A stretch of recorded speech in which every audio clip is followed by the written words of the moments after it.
Hello and welcome to DFS Coach Talk. It is Monday, February 22nd, 2021. I'm Andrew Hansen alongside Joe Sarvati, who is affectionately known as Coach. And this is a big day in the Dallas area. It's a Monday. It's a new week. You've got power and water. There's going to be NBA basketball right down the street. You must be feeling good here on this Dallas Mavericks Monday. I'll tell you what a difference a week makes. Unbelievable. It really, the whole, as it's been well broadcast on all the news, it has been the craziest week that I can remember since I moved here 20 years ago.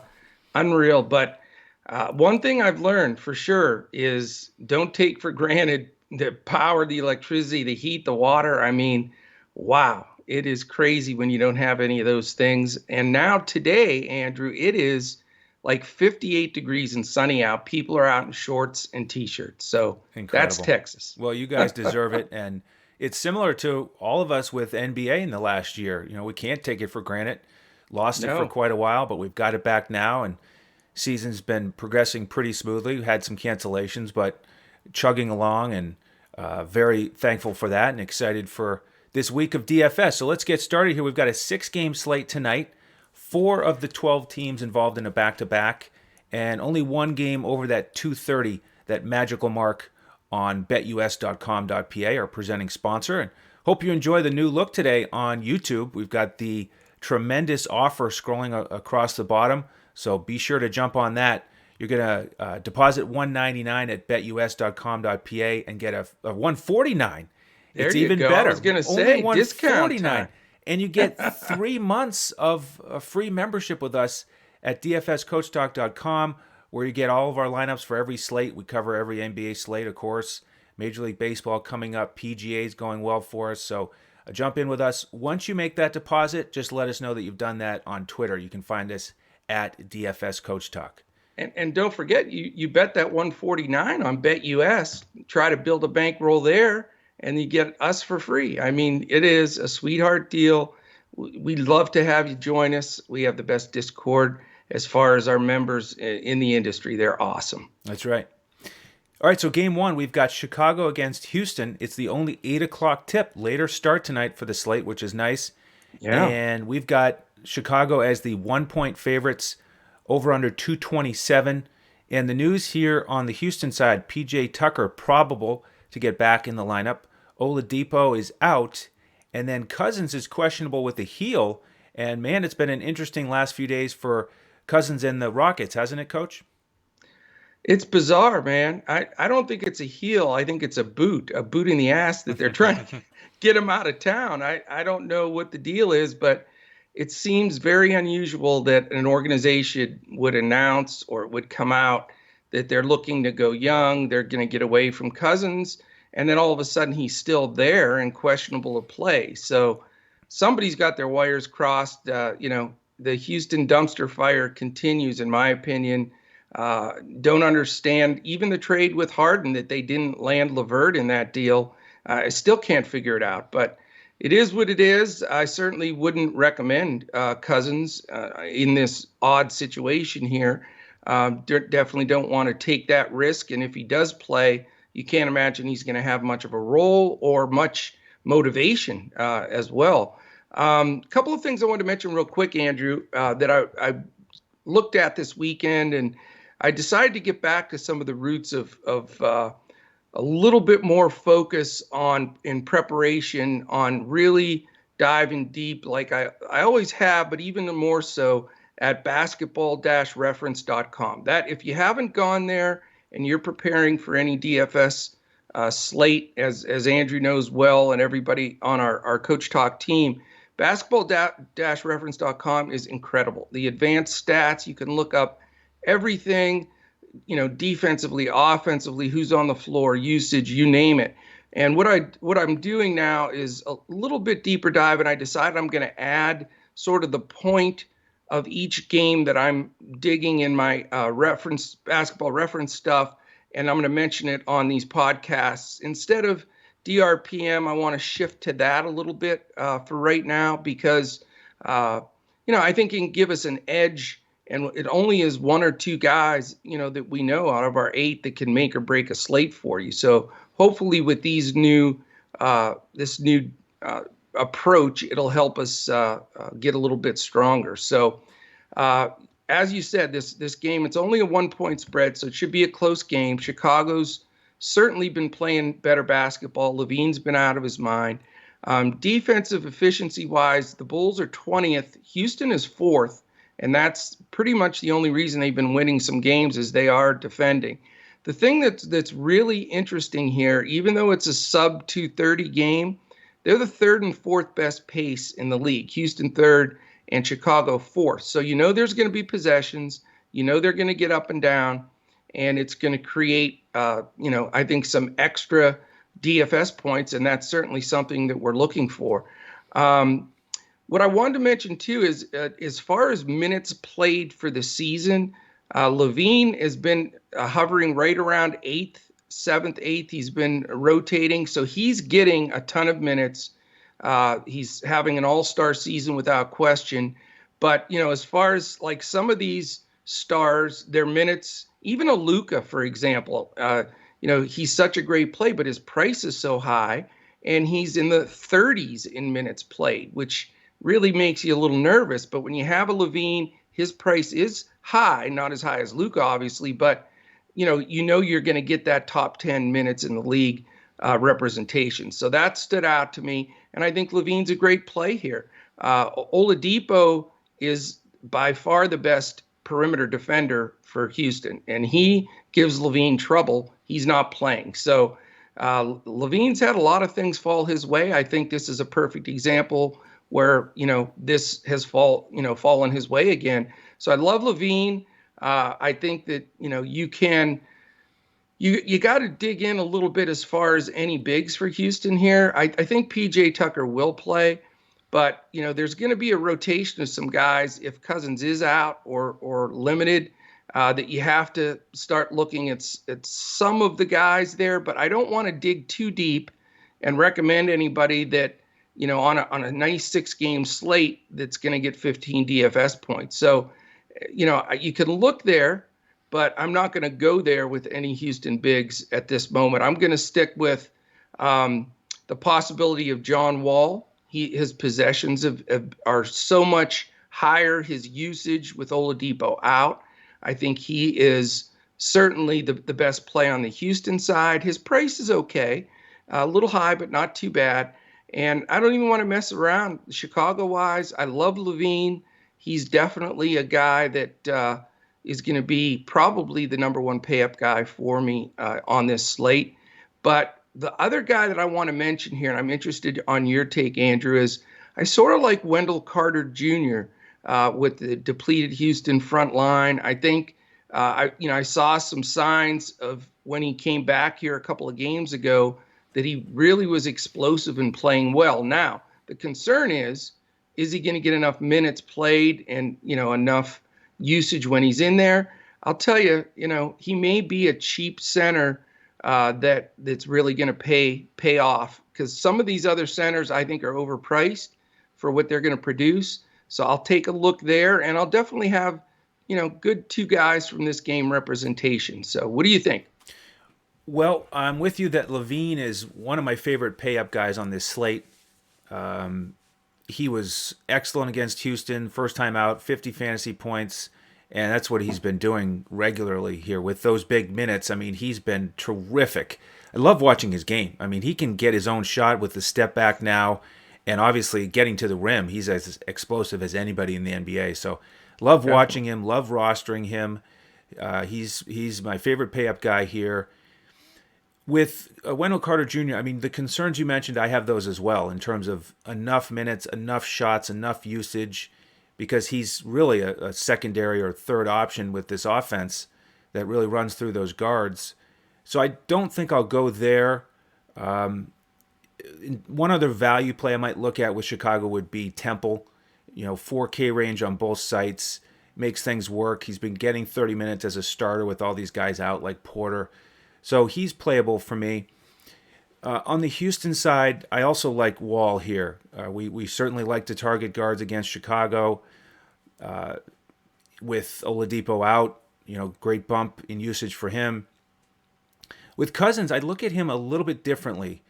I am interested in him. I'm hoping he plays. This heel issue is a concern, but I think he's going to be motivated here, and I think Houston's going to be motivated to play him more minutes to try to showcase, hey, this guy is legit, and we've been playing him 24 minutes, and he hasn't been doing that much. But if we play him 36, like we did, we played him 37 minutes against Philly this weekend. He had 19, 8, and 4.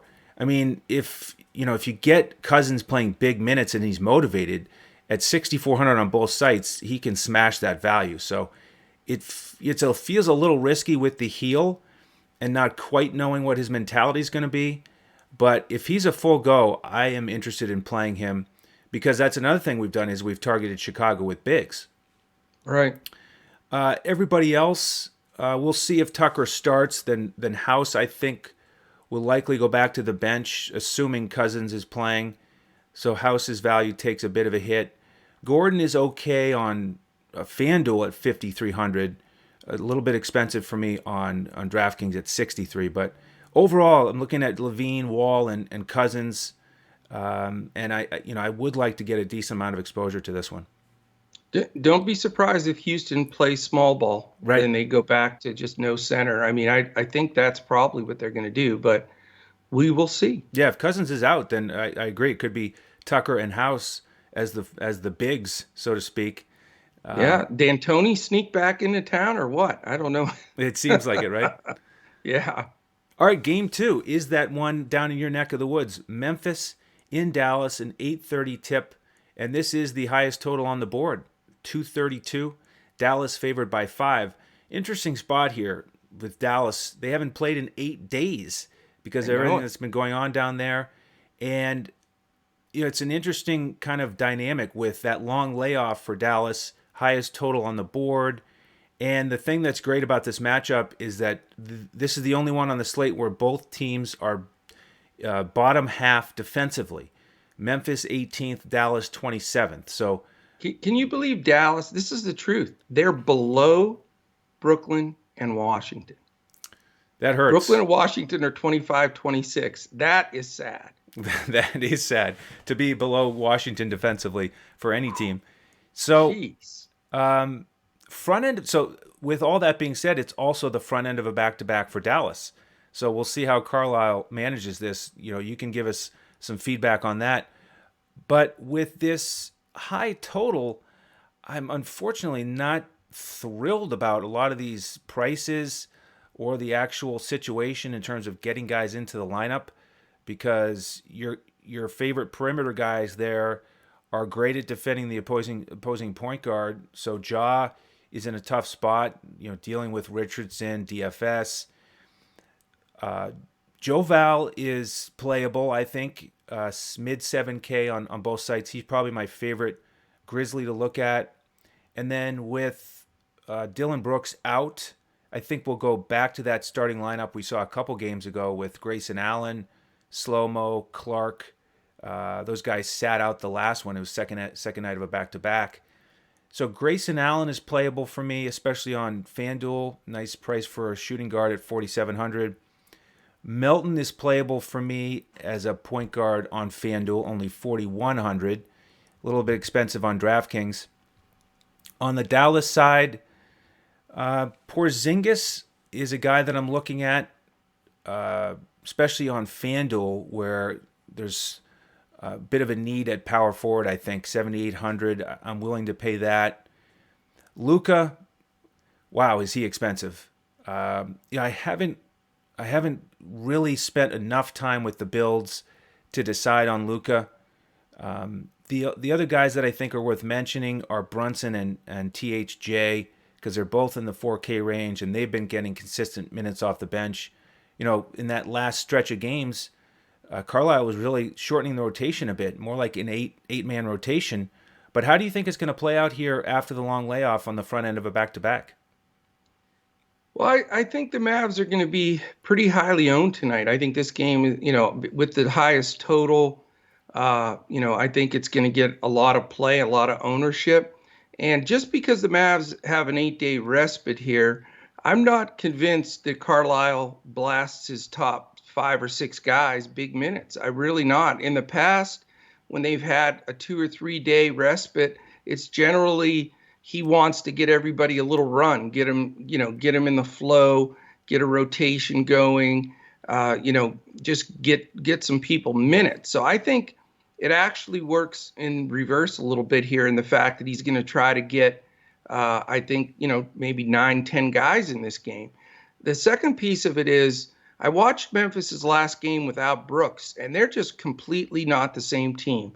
Brooks is not their best player by far. Jaw's better, Joe Valley and Clark's even better, but he is the heart and soul of that team. It starts and ends with him defensively. He would be the one that would have garnered assignment on Luka. He's also just the motivating factor that, you talk about a guy with not a ton of skill that just outplays his weaknesses, and it's Dylan Brooks. I really admire him for that. But I think that really punches a hole in Memphis a little bit. They're not as well rested, for sure. They've been playing because they're catching up games from when they were out for COVID. So I think they come in here just, a little hobbling because they don't have Dylan. They've played some games. They run into a fresh Dallas team that's going to throw a lot of guys at them.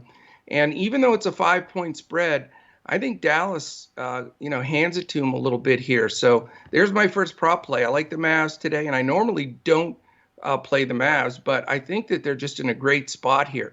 So what that does for me DFS-wise is I'm not going to go Luka for the statistic that I mentioned before that I pulled. If he's only in the 30s in minutes played and he's supposedly one of the top 5 players in the league, and you're paying those enormous prices, you need every second on the floor that you can get for him to smash. I mean, I know he's smashed before, but at that number, the efficiency standpoint, he's almost going to have to be like 1.8 fantasy points per minute, which is, the only guy that's ever done that really is Giannis. So I don't think it's realistic to pay up there. I do like the fact that he doesn't have to face Brooks' defense, but it's just too high of a price, in my opinion. I think Porzingis is probably a better play because, Clark is reasonable enough as far as athletic to get out there and guard Porzingis if he goes that way. I think you'll see Kleba and Joe Val matching up. But, I think Porzingis' price is a little high. I think he can have a really good game here. But remember, Carlisle on a first night of a back-to-back, and it's going to be a 3 games in 4 days scenario. He's not going to – I don't see him playing any of these guys 38, 40 minutes. It's just not in his DNA. So I do like Porzingis somewhat.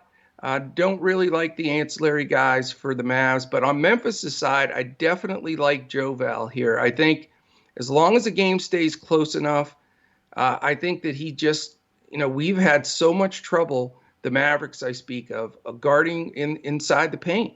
I mean, again, the Mavs are 27th. They are lower than some of the worst defenders in the league, and a lot of that is in the paint. Giving up points in the paint are just completely ridiculous. So I think also the guy that you can look at is Brandon Clark. He's back. He sat a game, to get healthy, so he's fresh. So, I may go, as much as I like the Mavs, I think they're going to do well tonight. And I'm probably not going to roster any of them except Porzingis if I go there. But I do like the 2 bigs for Memphis. I think that Joe Val and Clark are very much in play. Whether I go with both or not is the decision I have to make. I think Jay Rich will hold down Morant enough to have him at his price, which is tempting, maybe slow him down a little bit. So that's how I see this one playing out. Excellent. All right, well, let's move to game 3. We've got 3 games at 9 o'clock Eastern. The first one we're going to break down Miami against OKC, and the Heat are 6-point favorites here on the road. Only a 211.5 total. We've got Dragic out for Miami, Vincent probable, and then Hero questionable. And we've got Horford doubtful on the OKC side here, as it is a back-to-back. What do you have here, Coach? You know, I wanted to try to go to a few guys in this game, but the more I dug in and, looked at statistically here, you've got Oklahoma City on the second night of a back-to-back. Horford being doubtful is a huge thing because that changes all of the rotation there big time. If he sits and Roby's starting at center, Roby becomes a really great play. Let's face it. I mean, the bottom line is regardless of the team he's played, when he's played mid-20s to 30 minutes with Horford out at that low dollar number, he's done fantastic. So, that's the guy that stands out definitely if Horford's out.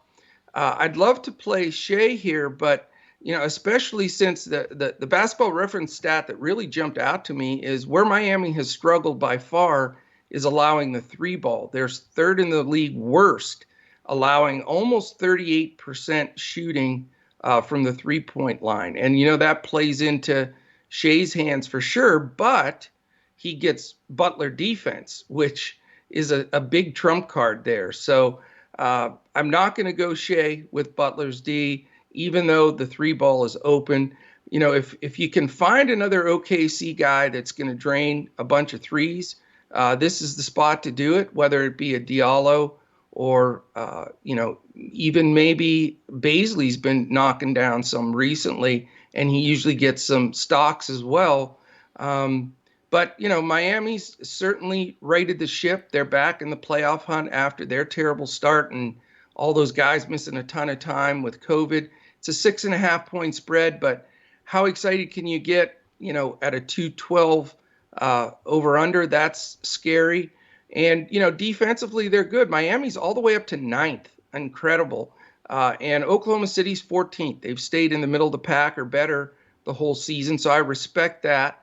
OKC's pace is good at 9, but Miami, as we know, slows it down. Butler will walk it up, or Hero or none. I mean, they really get into a half-court set, and they try to run a lot through Bam at the top of the key. And just like Denver does with Joker, it takes time to set that up and, swing to the wings, have Robinson come off a couple of curl screens and try to get him the ball for a three. But that's all well and good, but it does eat clock.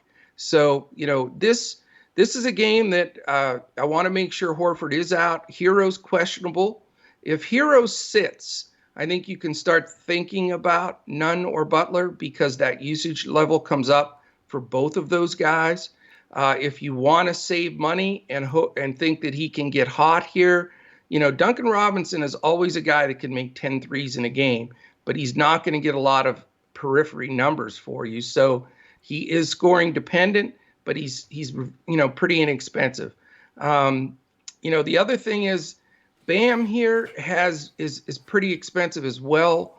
And, I respect Roby and some of their interior guys defensively. Now, if Horford's playing, he's a shutdown type center still, even at his age. But I think people are going to go to Bam if more than likely Horford's out. And I don't think that's the best play. I think, Roby's athletic. Certainly some of the other bigs that play the four like Baisley, they can jump out of the gym. They'll come over and double down. And I think they'll have a lot of emphasis on defending Bam here. So he's going to be a fade for me. But, don't love this game. I think that it's interesting depending on, who's sitting. This might be the game to grab a few value plays like a Roby and Nunn or something like that. So that's about all I like here. I'm not going to pay up for anybody. Yeah, I'm not going to pay up for anybody either. Nunn is my favorite play in this game, and it's a game that I'm not too excited about. Nunn, even if Hero plays, I've been surprised at how many minutes Nunn has been getting. And I've rostered him some. I've been watching their games, and I've been surprised because he'll check out, and then a couple minutes later, he's at the scoring table ready to check back in. I mean, they've been treating him like a star who has to be on the court, getting high 30s minutes, and he's been stroking it. He is a little bit dependent on that three-point shot, but he's out there enough with all those minutes to pick up a couple rebounds, a few assists, maybe a steal or two, and he's in the mid 5K range on both sites. So I like his value on this slate. I think you can be successful as a point guard against OKC. Duncan Robinson, I also think is worth mentioning. He's one of those potential value guys you're talking about. 4,500 as a small forward on FanDuel. I think he's playable there. On the OKC side, Roby has been a plug and play for me most nights when Horford is out, but he's not at that stage for me on this slate. I think he's playable, but I don't love the fact that he has to deal with Bam and the slow pace. So I'm not too excited about playing him. And really, I'm likely to not play anybody on OKC because that Miami defense has really gotten themselves organized. It's a back-to-back. Shea's got a tough job there trying to deal with that zone and Butler and all those guys who can defend. He is surprisingly cheap on FanDuel at 7,500, but just not likely to go to anybody here on OKC. I'm with you. All right, second half of the slate, we start with Portland and Phoenix, another 9 o'clock tip-off. And Phoenix favored by 6 at home, 227 total. This is a front end of a back-to-back for Portland. They have to go up to Denver tomorrow. And this game stands out because it's the only one on the slate where both teams are top 10 in offensive efficiency. Portland is 6, humming along with Lillard. And Phoenix, with that duo of Paul and Booker in the backcourt, they are 8th on the season. So good offenses here. Slower pace, though, with Phoenix. They're 29th, and they are 8th defensively. So it's going to provide a challenge for Portland that they certainly didn't have to deal with in that last game against Washington when Lillard once again was phenomenal. Do you know that he's had 4 straight double-doubles, averaging over 65 fantasy points per night? I mean, wow. He's just, he's one of those guys that seems to be on a mission to be in that MVP conversation. And man, it's just phenomenal to watch him take those long threes. I'll tell you a funny story. This last game I was watching, if you noticed, he had a pretty bad first half. And I was watching it with my son. I said, Dawson, I think Lillard's actually finally running out of gas a little bit because he's carried the ship there. He had 23 points in the third quarter. Yep.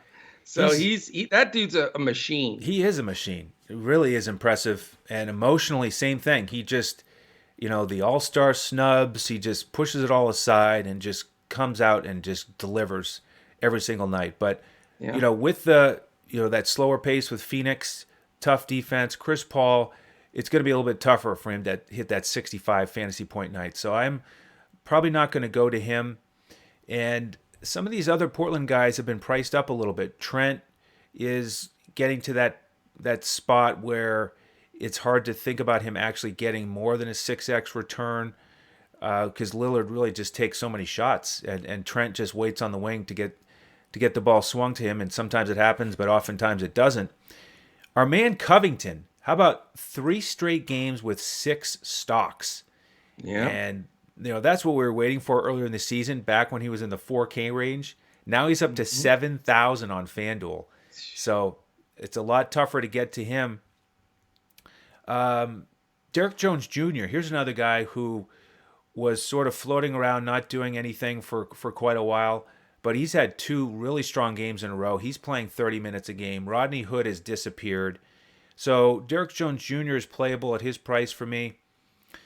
On the Phoenix side, they're the ones here with the great matchup because Portland is 28th defensively. And this is a Chris Paul slate for me. We like to attack guards against Portland. He's in the mid 7K range. So it's going to be a hard decision for me tonight because I like Paul, I like Nunn, I like Wall as point guards. And obviously on FanDuel, we can only get 2 of those 3. Ayton's got a nice matchup against Cantor, mid 6K range. This is the type of situation where you'd want to play him. It's just hard to trust. Will he get enough shots? He's playable for me. He's not my favorite center. And then I guess we should probably mention Dario Saric since he's our thumbnail today. 3,900 on DraftKings. That's a GPP option you could go to. He is getting enough minutes to hit value there. But for me, really going to focus here on Chris Paul and maybe a secondary guy like Ayton, Covington, or Derek Jones Jr. I like it. And yeah, this week is sort of the theme this week is we're going to put thumbnails up of guys that are unexpected, guys that are just starting to contribute and make some noise. He's actually had a few really good games. So how much can you look at LeBron and Dame and stuff every day? Right. So we're going to try to shake it up a little bit. But, I like this game the least. Does that make sense? Or did I say that? Is that like a triple negative? Portland is on the first night of a back-to-back as well. So, that doesn't help. So this is a 3 games in 4 days situation for them. Phoenix has got it together, man. Monty Williams is such a cool coach, and he's got them playing terrific defense. They're all the way up to 8th defensive efficiency. We know Portland doesn't defend well, but here's the problem I have and why I don't like this game the most is it's 17th and 29th in pace. So definitely half court, slow down, set it up, work the ball around. I just don't feel comfortable with, this may be a good under spot as well. So I don't know. I'm gambling coach today, but the 227.5 just seems like a pretty big number to me for two teams to play as slow as they do. And, Phoenix has gone just up on the defensive rankings here. And like you said, Paul checking Dame is not going to be a piece of cake for him. To jump on the Dame stuff, he's 8th in the league in minutes played, and it's just skyrocketing since CJ's been out. So he is getting a ton of run and is very tempting. But I respect the Phoenix defense. Phoenix is at home. They're a 6-point favorite here. I think they can double Dame and make him give up the ball because really, when they do that, they've gotten away with it quite a bit. Now, the guy that benefits, like you said, is Trent. And if Phoenix does double, I think Trent might be the guy that really is able to knock down some threes. So at his price, he's tempting to me if I'm going to play anybody from this game, but a very good chance that I won't. I'm still in that. We say it. It's like the 100th time we said it, but it just seems like they're playing such good team offense that between specifically Paul, Ayton, and Booker, there's just so much sharing that you don't feel comfortable that any of them can make 6x sometimes. So, and then they have other guys like Sarge that's stepping in and contributing and, Bridges, etc., Cam Johnson. So I just don't. I'm not big on the Suns this whole season because of the style they're playing. It's working and it's good ball, and I am impressed with it, but I think it's a deterrent for DFS standards. So for me in this game, maybe a value grab with Trent based on what I think the defensive scheme is going to be for Phoenix. But other than that, I'm going to move on. All right. Well, the next place to look is Charlotte against Utah. 9 o'clock. We've got Utah favored by 12 at home. 228 total. And the news here, we've got Caleb Martin out for Charlotte, and Devontae Graham is doubtful. Anyone you like in this one? Well, I refuse to play the other Martin twin because I have no clue which one is which. So I'm not taking that chance. Here's the problem. Utah, 12.5-point favorite. That's a big, fat spread. I think Vegas has gotten their tails handed to them by Utah in this 20-1 streak or whatever, that they're inflating that number. I mean, Charlotte hasn't played bad ball, and, that seems like a high number. So my concern is, is this game going to blow out? Is that something that can happen here?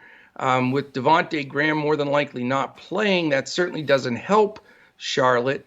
One thing that's interesting, too, although Charlotte's playing so well, my basketball reference grab today, Charlotte is second worst allowing field goal percentage from the opposing teams, allowing 46% shooting from their opponents, including 37% from three. So they're definitely winning with offense.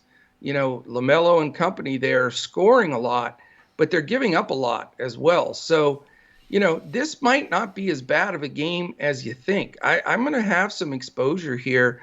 Defensively, Charlotte's 16th. So again, the fact that they're 16th because they're getting a lot of steals and activity, but they're certainly giving up a high field goal percentage, which plays right into Utah's hands because they're a really good shooting team. Utah is the second best defensive team in the league, so certainly a big reason why it's a 12.5 point spread. Pace is 16th and 21st, so nothing to jump up and down about. But, in the right scenarios here, Charlotte really pushes the ball. They are much faster with LaMelo at point than when Devontae's in there. It's just a pull the stats. They're right there. So they push the ball more. There's more possessions in games where he's in there, big minutes. His price is ridiculous, but LaMelo is certainly somebody that you have to consider. His ownership won't be that high because of his high price, but I think he's playable here. I really do. I think you're going to have a guy that can get a 50 burger for you easy in a game like this where he's going to get big minutes if it stays close. Also, Terry Rozier, man, did you see that last game where he hit the game winner? Right. I mean, Clutch. Oh my gosh, is he playing? I mean, not only is he hitting all the big shots, he's a defensive shutdown guy, and just really seems to be taking over that team as a leader, even with Hayward and LaMelo and all those guys. So Rozier's always a consideration as well. Not comfortable, obviously, with anybody that's the bigs from Charlotte, not with Gobert defense. And, I know Zeller's played okay, but he's not getting enough minutes really to be in play for me with just 20 some or low 20s. On the Utah side, again, there's shooters come into play here. There's no denying Mitchell can be extremely explosive.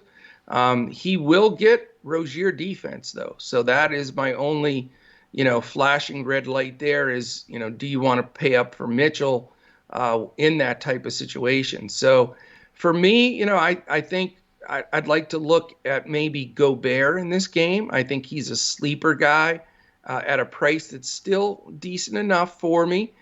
He could grab a ton of rebounds. And I'll tell you, Snyder, when the game's close enough, even if it's within 14, 15, he plays his guys. They get minutes. They're not, 20 and 1 or whatever they are in their last 21 by playing a real deep bench. They're using their guys and winning games. So, I'd consider Gobert. I'd consider Bogdanovich. You talk about a 3-point shooter, give him some space. He can definitely fill it up. And, the soft spot I have for Clarkson, I think, again, LaMelo's not defending well. And I don't think that he'll get Rozier defense because Rozier will be focused on Mitchell. So, I think that there's a lot of guards in play in this game that will probably go very under-owned all around. People are starting to avoid Utah games thinking they're just going to shut everybody down and it's going to be a blowout. But, in this instance, I think there's some strong plays here that you can get at 5-6% ownership and feel really good about it.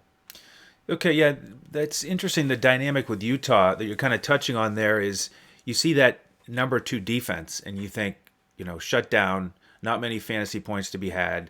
They only have the 21st pace, but let's not forget they have the number 3 ranked offense. So they get it done. They hit a lot of threes. They're so efficient that you end up getting a decent amount of points, and that's why you've got the 228 total here, which is, sticker shock a little bit for me still with these teams. It seems a little bit high. I'm not that interested in this one. Rozier, the way he's playing, 7,300 on FanDuel, I think is a decent price. Not really thrilled about anybody else on Charlotte though because of those matchups. With Utah. And then with Utah, Conley had 25 minutes in the last game, so he's back now getting big minutes, and that takes away from Mitchell, Clarkson, Ingles. So they all become more difficult for me to play, and we've got the Rozier defense. So I'm just not really looking to play any of those guys tonight. Royce O'Neal is a value guy that you could look at to fill out a roster. Mid 4K range on both sites, and he's reliable with some of the stats like rebounding. I love watching him. He'll go aggressively get rebounds, which really adds up over time in DFS. Instead of some of these guys who just kind of shy away from that rebound and they don't go get it, he gets it, and his scoring is inconsistent.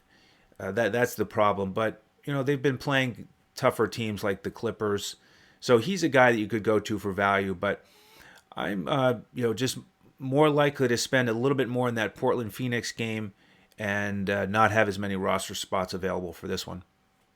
And I think that that's going to be the trend in the industry.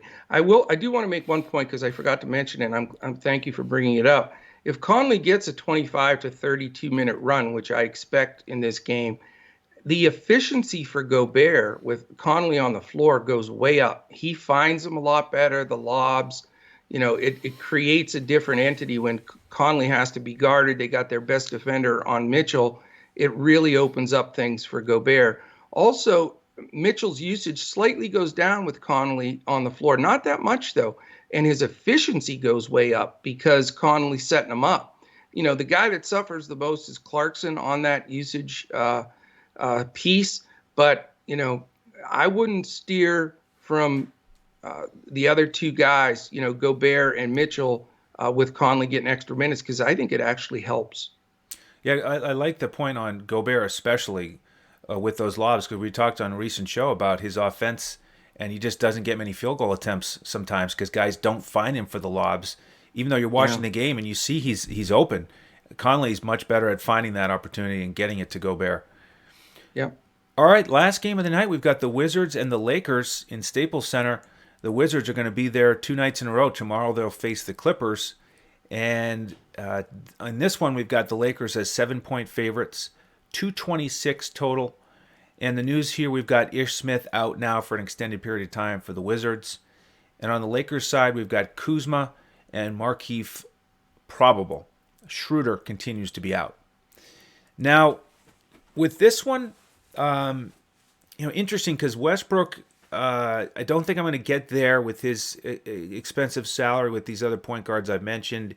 Beal expensive again. He's certainly playable. I think I do lean Zach LaVine a little bit on this slate if I'm going to pay up at shooting guard. Washington is a team that kind of shortened their rotation here recently. You saw that in that game against Portland, and you saw that the starters didn't mean too much with Mo Wagner and Matthews. They're kind of just placeholders, and then they really didn't get many minutes. They kind of just held down the fort for guys like Bertans and Lopez and Neto. So those are the guys I'm looking at or would consider. Lopez got 28 minutes off the bench last game. He's a real value option for me on this slate at center because he gets to go up against Harrell, who is not a shutdown defender. Bertans is a really boom or bust option here, but he's finally getting big minutes.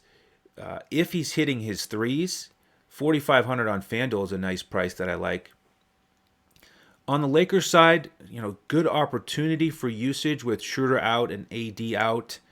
So LeBron is in play. Gotta have to play with that a little bit more to see if I can get him in the lineup. Kuzma has stepped up a little bit here.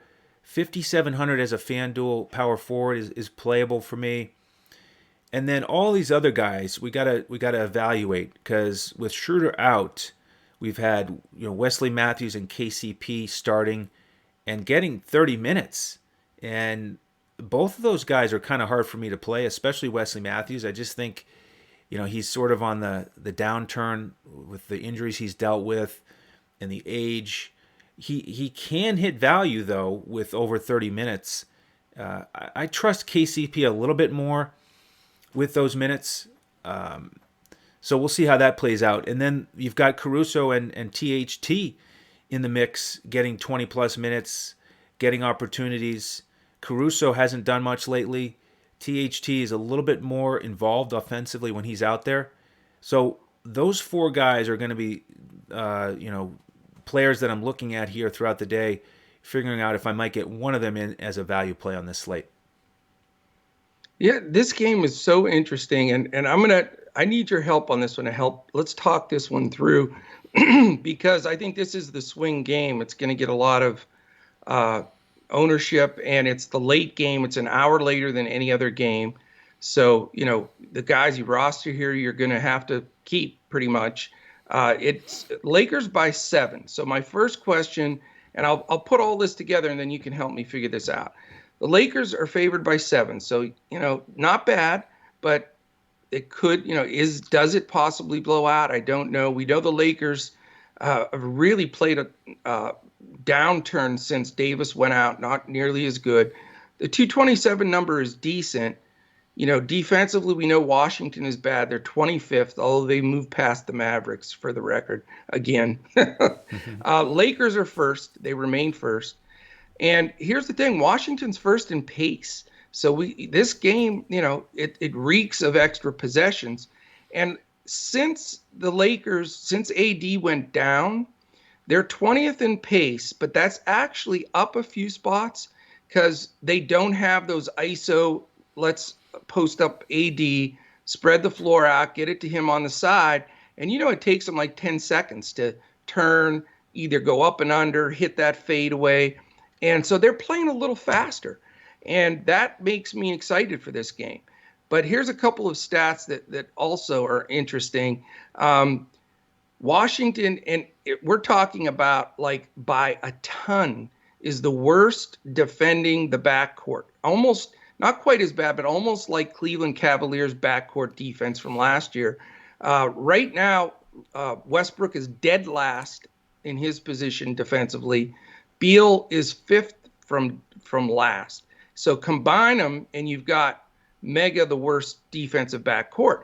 But as you stated, and that's what I want you to help me break down here, who the heck's going to get all those minutes in the backcourt?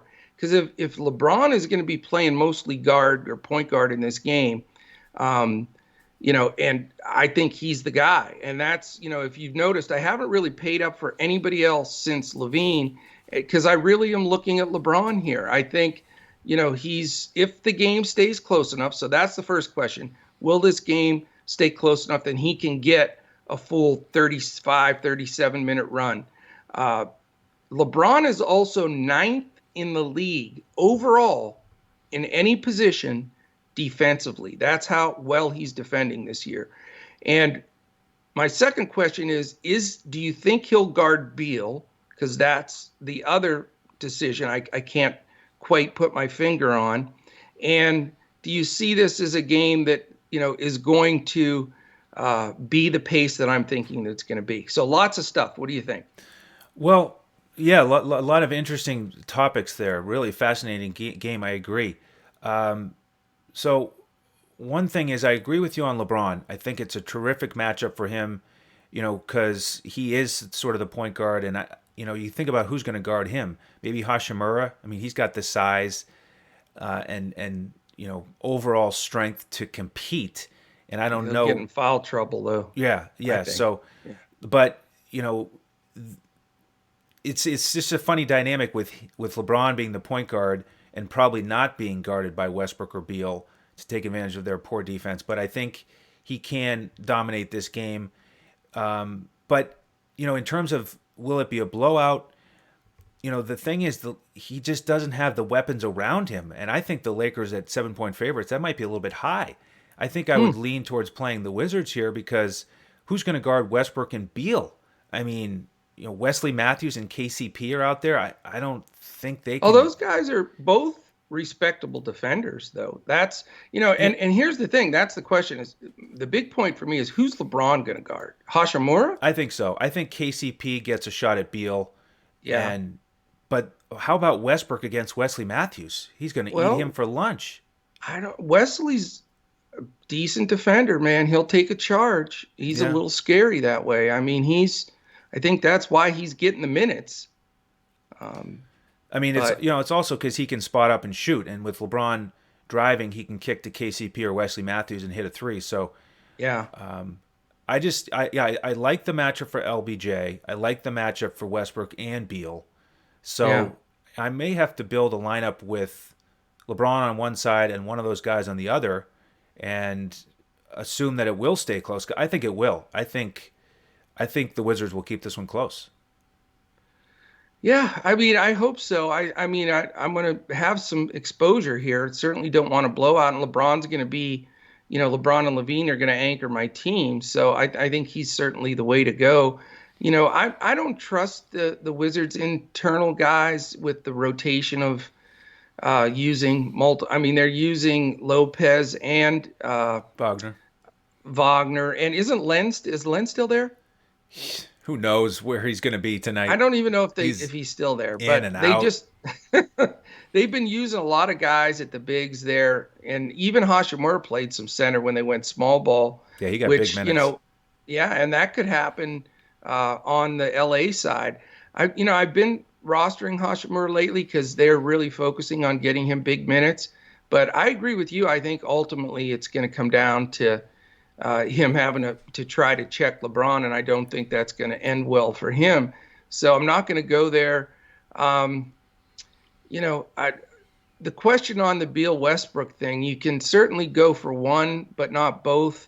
I'm not comfortable with either spot yet, but I do expect them both to do a decent job. I think for me, it's LeBron and check the coach speak. This is a late game. I'm probably going to roster a secondary guy in this game, like a Kuzma or someone of that nature, in order to have that option to pivot around once I see the news, the matchups. There'll be some beat writer stuff talking about that before this 10 Eastern game. So, it's definitely one to keep an eye on. It's a perfect example of why it's awesome to be part of the Coach Talk family. Jump in with us on our Discord, and we'll be chattering about that all evening when we see matchups, when we see, what the expectation is for minutes. We'll be able to hone in a little bit more on who else we can put on there with LeBron and see, who's going to pay. So I think that it's a fun game. There's a lot of strategic aspect here. I think Vogel's a much better coach than Brooks, so I like what he's going to bring to the table there. I do think Kuzma's been stepping up too, so I may roster him for that spot, and it may end up staying with him. I mean, he just seems to be more comfortable. I mean, I think he feels a lot of times like he's now the second option with AD out, and I think that's given him a boost of confidence. So I think he's at a reasonable price, a decent play here. But certainly would love to have you join us as we're going to check out all these situations. If last week we launched that $10 pass for a 3-day membership, and you can't beat it. Come in, check it out, see what we're all about.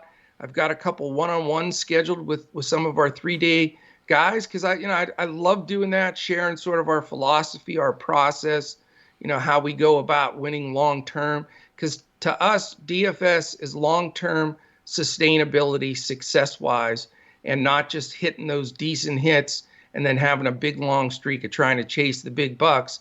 We want to, you got to grind, you got to go after it. Little profits some days, bigger profits others. Get the long-term success going. Our goal is you don't reload. I mean, we've got an incredible member, JP Wild, Jason Peter up in Canada, and he said it was fine to mention him here. So big shout out to him. But this is the truth. He loaded $50 on his DraftKings account last February. It's a year, and he's never had to reload. He's still playing with that original 50, and he's built it up. I don't know if he's taken some out, but he's built it up to where he's been able to do that. And that's our ultimate goal here. You're going to have a lot of fun. You're going to be in a part of a great community, and you're going to be able to have sustainable profits. So that's where we're at, man. Absolutely. Well said. I echo all of that. And thank you all for joining us here on this 6-game slate. Again, if you could, hit the like button on YouTube, subscribe to the channel. We're bringing these podcasts to you 7 days a week in front of the paywall. We're going to continue with that. Any questions, reach out to us on Twitter at DFS Coach Talk. You can also follow the coach at JOESARVADI. You can find me at Language Olympic, and Shane is at DET Sports Shane. So that'll do it for today. On behalf of the coach and the rest of the DFS Coach Talk team, I'm Andrew Hansen. Thanks so much for tuning in, and we'll see you tomorrow as we look to crush it in DFS.